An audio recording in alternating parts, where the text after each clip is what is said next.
News 360 में बढ़ते हैं अगली खबर की तरफ, जहां बंगाल में चुनाव की गहमागहमी दिन पर दिन तेज होती जा रही है। आज मुख्यमंत्री योगी आदित्यनाथ ने पश्चिम बंगाल में 3 जनसभाओं को संबोधित किया और ममता सरकार पर राज्य में माफिया और गुंडाराज को बढ़ावा देने का आरोप लगाते हुए प्रहार किया। देखिए रिपोर्ट। मैं आपसे एक ही बात कहने के लिए आया हूं, आप चिंता मत करिए। टीएमसी के गुंडे क्या कह रहे हैं, भयभीत मत होइए। कोई माफिया क्या कह रहा है, उससे भयभीत होने की आवश्यकता नहीं। कोई मौलाना क्या बक रहा है, उससे चिंता करने की आवश्यकता नहीं। आने दीजिए डबल इंजन की बीजेपी की सरकार को, ये सभी आपकी चाटुकारिता करते हुए दिखाई देंगे। बंगाल की सरजमीन से गुंडा राज पर प्रहार, ममता की टीएमसी पर सीएम योगी की ये ललकार और गुंडा राज की समाप्ति के बाद पर जनता में ये उत्साह, ये साफ बताता है कि बंगाल की सियासत में गुंडा राज कितना बड़ा मुद्दा बनने जा रहा है। बात जब गुंडा राज के खात्मे की हो तो बीजेपी ने देश के सबसे बड़े सूबे के सूबेदार को मैदान में उतार दिया।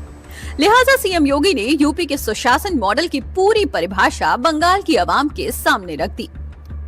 बहन और भाइयों, आज आप देख रहे होंगे जब उत्तर प्रदेश के अंदर माफिया की हड्डी और पसली को यूपी का बुलडोजर ठीक करता है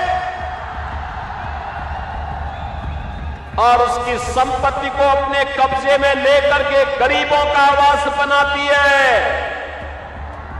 तो माफिया राज समाप्त हो जाता है। आज यूपी में न कर्फ्यू है न दंगा है, यूपी में अब सब चंगा है। ऐसे यूपी में भी जैसे ममता दीदी को राम नाम से चिढ़ है,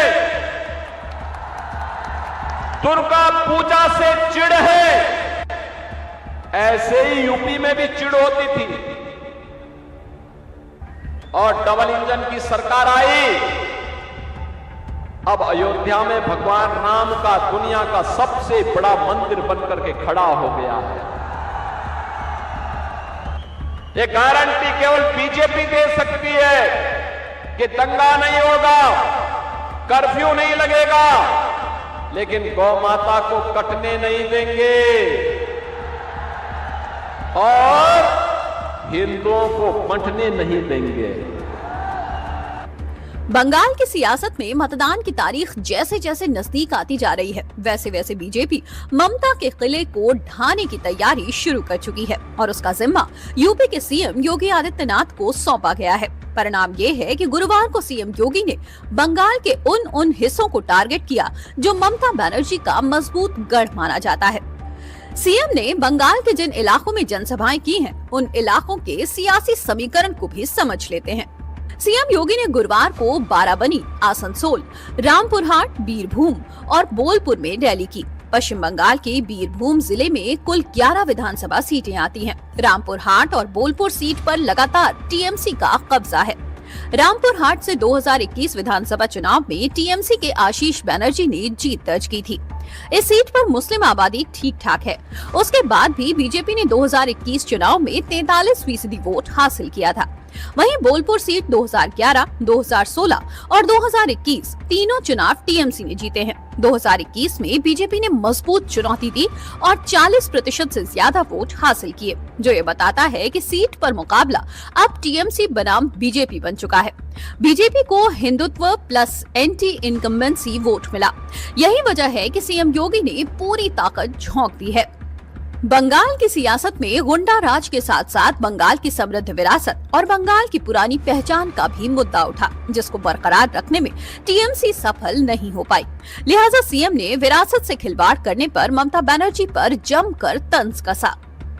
जो बंगाल कभी भारत के शिक्षा का केंद्र था, कल कारखानों का केंद्र था, भारत की इकोनॉमी का जो लीडर कहा जाता था, वह बंगाल आज माफिया की चपेट में है। और इसीलिए तो जब टीएमसी की बात आती है तो बहनों और भाइयों, ये टीएमसी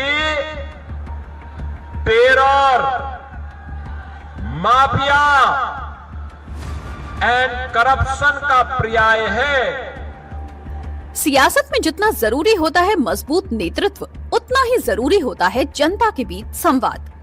सीएम योगी देश के उन चुनिंदा राजनेताओं में से हैं जिनको देश के दूसरे हिस्सों में भी खूब सुना जाता है। यही वजह है कि बंगाल में उनकी सभाओं में उमड़ी भीड़ विपक्षी पार्टियों के होश उड़ा रही है। सीएम योगी जिन प्रदेशों में मोर्चा संभालते हैं, उसका सकारात्मक प्रभाव भी छोड़ते हैं। उनकी रैलियों से बीजेपी को कितना फायदा पहुंचता है, उसको भी समझ लेते हैं।